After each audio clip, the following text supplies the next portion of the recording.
Hi, I'm Steve Clemons, and I have a couple of questions. As Trump marks 100-plus days in office, the second time around, how is America changing? And where is it heading? Let's get to the bottom line.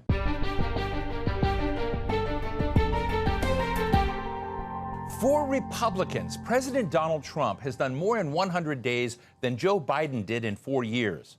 For Democrats, he's dragging the country and the whole world into chaos. One half of the country fears that America is on the brink of economic ruin and an authoritarian dystopia. The other half believes that short-term pain is going to bring long-term gain and that Trump is a once-in-a-lifetime leader who's brave enough to do what the country should have been doing years ago. So which one is it? Today, we're talking with James Davis, a Republican strategist and former official in the Defense Department under the Bush administration and host of the Game Plan podcast, and Joel Rubin, a Democratic politician and former Deputy Assistant Secretary of State under the Obama administration and author of The Briefing Book on Substack. Thanks to both of you for joining me. And I want to start with you, James, and I want to ask you to just give us top line. What has he excelled in and delivered on, and where would you be able to criticize that he has not yet delivered? Yeah, I think the number one issue is he came to Washington and he said he's going to shake it up. And there's no question, I think Joel would agree with this, he's shaking the place up. I would agree with that 100%. It's, you know, 10 on the Richter scale. Unprecedented on executive actions and delivering some of the campaign promises through executive actions. I think the criticism that you might see from is that you need to see a lot of these executive actions put forward in congressional through the Congress in order to keep them, right? Because anything that's done through executive action could easily be undone through executive action. The big priority that they have right now is the economy. Specifically in the economy, you look at two things. One, tariffs and trade wars. And two, you're looking at the Trump tax cuts. On the trade side, there hasn't been a very strong strategy or articulated strategy around that, and it seems a little quixotic.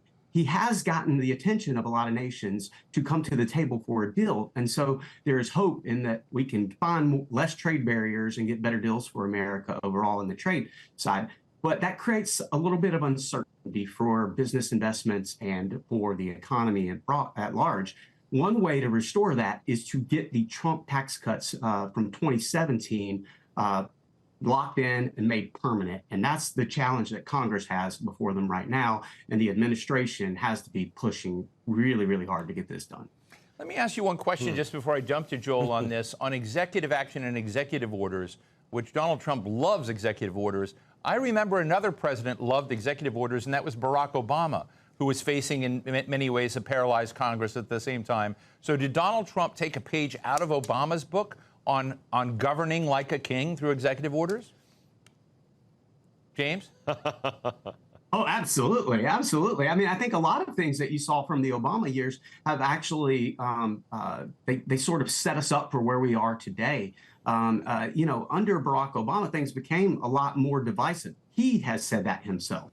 And that's one of the things he's concerned about. And, you know, a lot of folks look at where we are today with Trump, and Trump, you know, if it's on his mind, he says it. And that creates some division overall. But ultimately, you know, he's pushing forward and plowing forward with his priorities. Look at immigration as another topic that we see.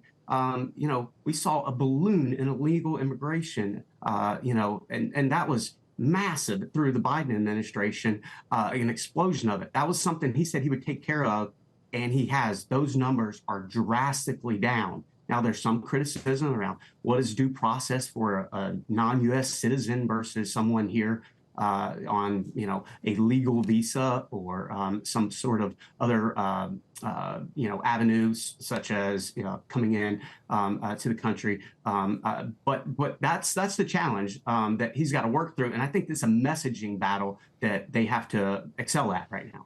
Thank you. Joel, I'm going to ask you the same question. I want to tell our viewers, you ran for Congress. I mean, you participated actively as a Democrat in this process. And I'd love to hear your take on what you see in, you know, being in touch with your potential constituents, on what Donald Trump has delivered on from your perspective and what he hasn't. Well, look, the voters across the country, I believe, are having buyer's remorse right now. It's very clear there was temporary insanity last November in voting for Donald Trump. The polls have, there's no bottom to the polls right now. Trump's polls are at 39% approval, according to the Washington Post. And so when talking to voters and constituents, they're petrified. They're petrified about the chaos. I agree with James. There is chaos, and this is shaking it up without a strategy for how to calm it down. I mean, just to interrupt real quickly, I mean, I've looked at those polls clearly. There still is, while you look at the aggregate number of Americans, and I understand that, but overwhelming support in the Republican Party itself for what Donald Trump is doing. But he didn't win this election by just getting Republican voters. And this is the really crucial point, which is that, and this is where my party failed, we lost a significant chunk of black and brown voters, of independents in key swing states that swung the election to President Trump. He earned those votes, but he's already losing. So you're being honest, them. the Democratic Party failed. We blew it. We blew it. That was a winnable election, and it's very frustrating now to watch the party. We're still picking up the pieces, and even during the time, we knew that we had a problem with Donald Trump and his ability to eat into our core constituencies. But those constituencies are having buyer's remorse. They're saying, we didn't sign up for the elimination of Social Security, the ending of Medicaid, a tariff war that blows up our economy, eviscerates our 401ks. This is not what we wanted. We wanted lower inflation. We wanted a reasonable approach to dealing with the immigration issues, the undocumented. But we don't want to have a president signing executive orders. And it's where he differs from Barack Obama. He's signing executive orders that overtly fly in the face of the American Constitution, including deleting birthright citizenship. That's not what President Obama did. President Obama found a Congress that would not move on his agenda and then signed orders. President Trump's not even going to Congress with any of these ideas. You know, James, I'm going to just come back to you for a moment and ask you a question about some of the drivers of President Trump's early success when he was elected. And that was, you know, in my view, inflation, the fears of inflation, economic anxiety, absolutely astronomical. And it explained a lot of the migration of former Democrats to his camp when they voted for him. How do you think he's doing on the drivers that got him into office, which is responding to that anxiety? Do you see him calming Americans down, or do you see that anxiety rising? Overall, inflation is still the #1 issue that Americans care about. You can look at recent polls even on that. And inflation is down. So Bidenomics, the push for more spending that drove inflation overall, that drove gas prices overall, that just made life a little bit tougher, paycheck to paycheck. That has all come down under the Trump administration already. Where? Well, I'm sorry, James. I don't see the evidence of that. Not to interrupt you harshly, but we saw a retraction in GDP in the last quarter. And the retraction was directly attributable to the tariff policy. Even Peter Navarro said as much. That is not giving confidence. Just for our viewers, Peter Navarro is the manufacturing and trade advisor to the Council of the President. He said we were on pace to have 3+% growth, and then the tariffs were enacted, and we had 0.3% retraction. And when it comes to inflation, the president has not laid out a strategy for how to combat inflation. And in fact, what he's doing with these tariffs is guaranteeing that we're going to see spiking in costs when we've empty shelves this summer. Well, let's give James a chance, and then I want to play you a clip from the president. You can predict that, but the numbers actually say different. Yes, GDP was down. Yes, tariffs played a part of that. And yes, the White House has said that there was going to be an era of pain while we renegotiated some of these trade deals across the globe. Like, look, I am a free trader through and through. But my stepdad was a dairy farmer. He worked in that industry for years, and he always complained that he could never actually sell products to places like Canada because they resurrected trade barriers there. Now, I'm not one to want to, go into a big trade fight, but if we can negotiate deals that lower the trade barriers, then that, I think, is a win for Americans. Well, and we have seen a lot of countries come to the table to say that they're willing to do that. So I am hopeful and optimistic that we can lower the temperature in the room a little bit and get some better deals that will drive growth. In terms of GDP, everyone said 4% GDP was not possible in the Trump's administration last time, and it happened for consecutive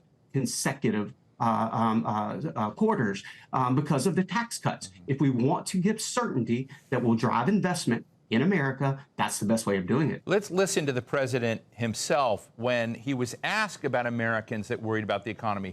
You know, somebody said, oh, the shelves are going to be open. Well, maybe the children will have $2 instead of $30, you know? And maybe the $2 will cost a couple of bucks more than they would normally. Did we just hear something that's going to hang around the president? Just a kind of indifference. We're talking about child's toys and whatever, and I get that he's trying to, minimize that. But is there something there that you see as both a problem for President Trump and an opportunity for your party? Yeah, Steve, I'll answer this in two ways. First is, you're right. The Democratic Party, we failed to understand the deep economic anxiety of the working class in this country. President Biden did put forward plans to try to address that, but we couldn't talk our way out of a box, to be blunt about it. And we didn't explain how investing in America, investing in working families, investing in communities that have been forgotten because of these trade deals, that is what the President Biden was doing, and that is a good. And because of that, now we've opened the door to President Trump, who has a cold heart when it comes to how Americans are surviving and getting through on a day-by-day basis. This is not the first comment of let them eat cake that we have seen from this administration. Remember, Howard Lutnick basically said, oh, if they miss a Social Security check, my mother doesn't mind. Well, he's a billionaire. There are not many billionaires in America, and most Americans live paycheck to paycheck, and in particular are retirees who are now worried if they'll even get a Social Security check. So yes, this is a feature, not a bug, of the mindset of this administration towards working people. Let me pitch it to James, but James, if I might, I think the president was tin-eared, honestly, in that comment, but I do think there's a deeper problem about jobs and opportunity for this country and focusing on that and what the strategy is. And I'd just love to get your thoughts on that.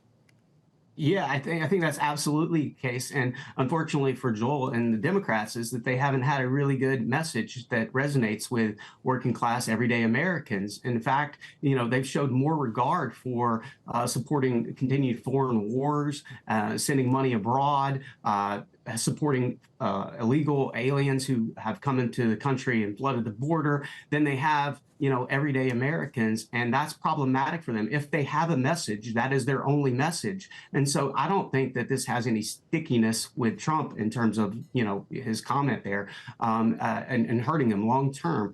There's always better ways, I would say, that he could communicate some of the ideas than what the White House does. But in general, I don't see this as something that's going to stick or cause any real long-term harm for him. James, I'm so thrilled you opened up foreign policy because I know you both are neck deep in it. And look, another part of the president's set of promises that we should be looking at 100 days is he promised to end the war in Gaza, and he promised to end the war in Ukraine between Ukraine and Russia. And there may be a surprise. I don't want to report the news before the news, but the president's what was supposed to be his first foreign trip. He went to the Pope's funeral, but he's going to Saudi Arabia, to Qatar, to UAE, and we're hearing all sorts of rumblings that there may be something like an Iran deal that comes back under the Trump administration, for which he may get a lot of applause from some quarters, but some of his supporters may be having a hard time choking that down. So I guess how would you, let me start with Joel, when you look at Gaza, you look at Ukraine, you look at hot spots around the world, and the prospects of an Iran deal, is Trump delivering? Well, Steve, first of all, it's clear that President Trump wants Barack Obama's Iran nuclear deal back. That is a deal that he walked away from and has enabled Iran to advance its nuclear program, a disastrous, calamitous decision. Now, how do you know that? I mean, why do you say that he wants that same Because deal? Where he's heading right now in these negotiations is towards what we call a verification model, where essentially the United States would agree to a nuclear deal with Iran if it could verify it is not moving towards a nuclear weapon. The exact same framework that President Obama articulated and executed. Now, there is. And you were a fan of that deal, so are you going to applaud Donald Trump if he in fact does that? Well, 2 points. A, I'll applaud the policy, but I will not applaud the process. I think Donald Trump put our country and the region in a very precarious strategic situation by withdrawing from that nuclear deal for essentially no benefit. Plus, and let's just be direct about this, he called for more back when he withdrew from the deal. He said, stop funding Hezbollah and Hamas, take away the missiles, stop violating human rights inside Iran. It looks like he's going to move all that to the side and not demand that. And so for the Israelis, this is now a major existential issue for Prime Minister Netanyahu. Will he articulate opposition to an Iranian nuclear deal that President Trump advances like he did to Barack Obama, or will he swallow hard and accept it? And I think that's just a symbol of the confusion of the foreign policy of President Trump, not to mention the fact that he's taken Vladimir Putin's talking points in his negotiations with Ukraine and has walked away from helping the Palestinian people and ending the war in Gaza. James, you made an interesting comment that I heard very carefully, listened to carefully, which was that Donald Trump was trying to bring an end to these essentially forever wars, change that equation. But how would you grade? Is it too early to grade him on the Gaza conflict, on the Ukraine conflict? And how are you seeing the prospect of a major Iran deal? I think the prospect of a major Iran deal is good. It looks good. However, this is very complicated, and it could all fall apart very quickly.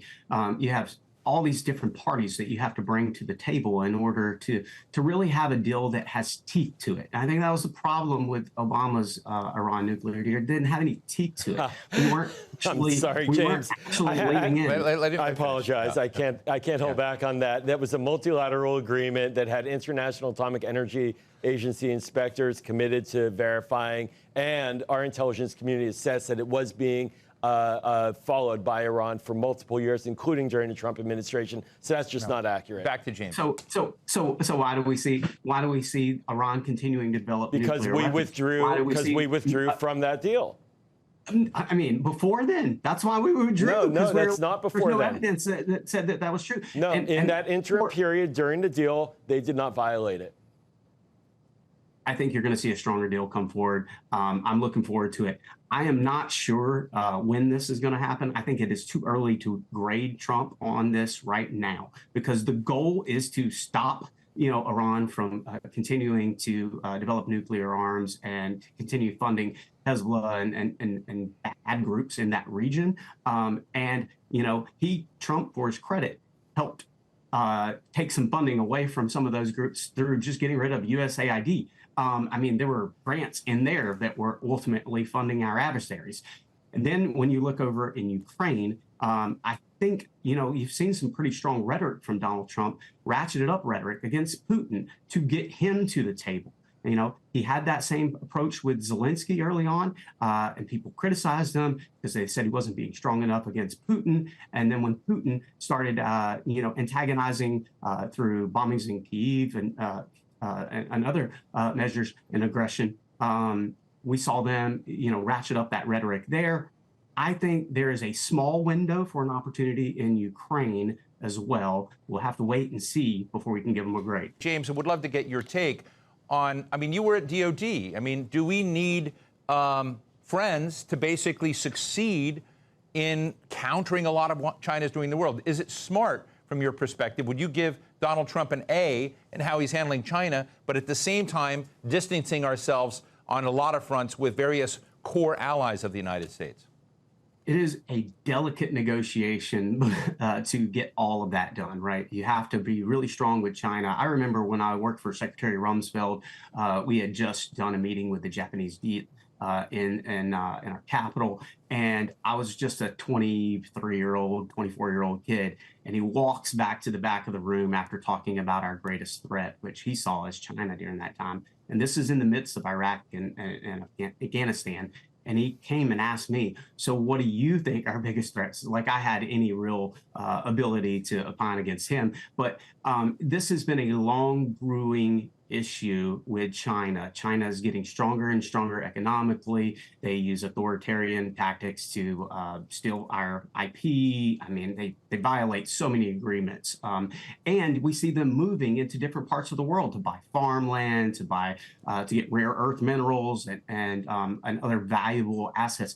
So we have to have a whole of government approach, I believe, to engage China, but we also need our friends to come alongside of us. And so to the extent that, you're trying to negotiate and be tough against allies on some of the trade barriers, you have to account for what you're doing there with China as well. I'm not in those conversations, so I can't say what the right balance is, but it's delicate to say the least.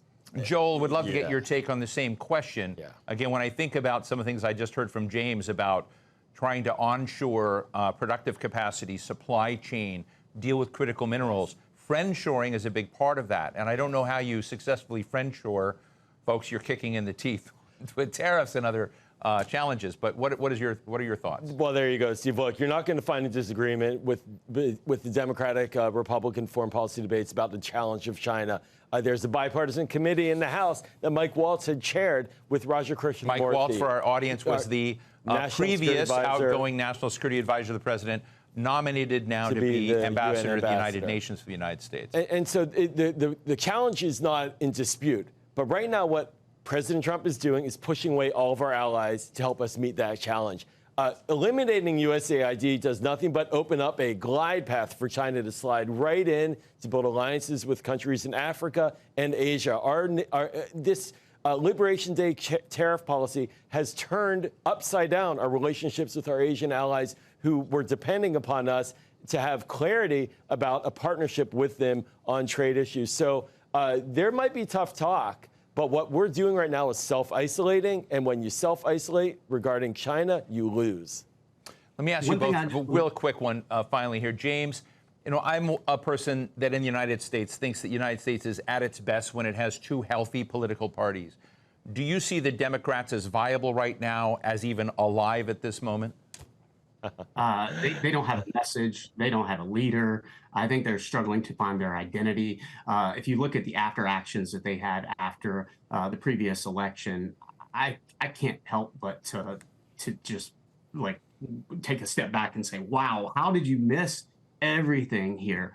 Because seems like they're taking a lot of the wrong ideas from this. I mean, it's all Trump, Trump, Trump, and not enough looking at themselves to say, like, how can we be better? They said, you know, oh, it's not our policies. We just need to communicate them better. But when you put the policies on the ballot, they lose tremendously. So I don't know what the future of the Democratic Party actually looks like, but they've got to do a little navel gazing and find themselves.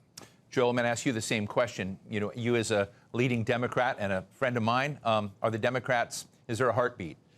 We are in a funk, without a doubt. But our voters and our base, they want to stand up to what President Trump is doing and advance policies that they have been long clamoring for.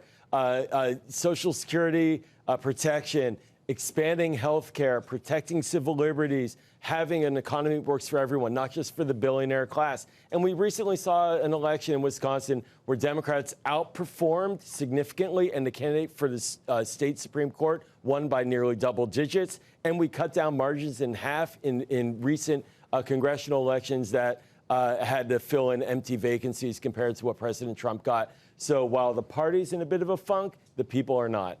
This was a great civil discussion. I appreciate you both. Republican strategist James Davis and Democratic strategist Joel Rubin, thank you both for being with us today. Thanks. Thank you. So what's the bottom line? President Donald Trump came into office for his second term with a sky-high stock market, popularity ratings that were for the first time in his political life above 50%, and a lot of promises about making America great again. So far, his tenure has been a mixed bag. He's been able to end illegal crossings into the U.S. in record time, and most Americans appreciate that, even those who may disagree with his tactics. But the investor class, those who put him into office, are really worried, especially about tariffs and free trade. U.S. allies feel kicked in the teeth by their supposed best friend. And meanwhile, there's no way to challenge or contain China's ambitions in the world, especially without those friends. There's no doubt that it's been a fast and furious 100 days, but he still has hundreds of days to go before anyone can really judge whether he's leading the country to success or to disaster. And that's the bottom line.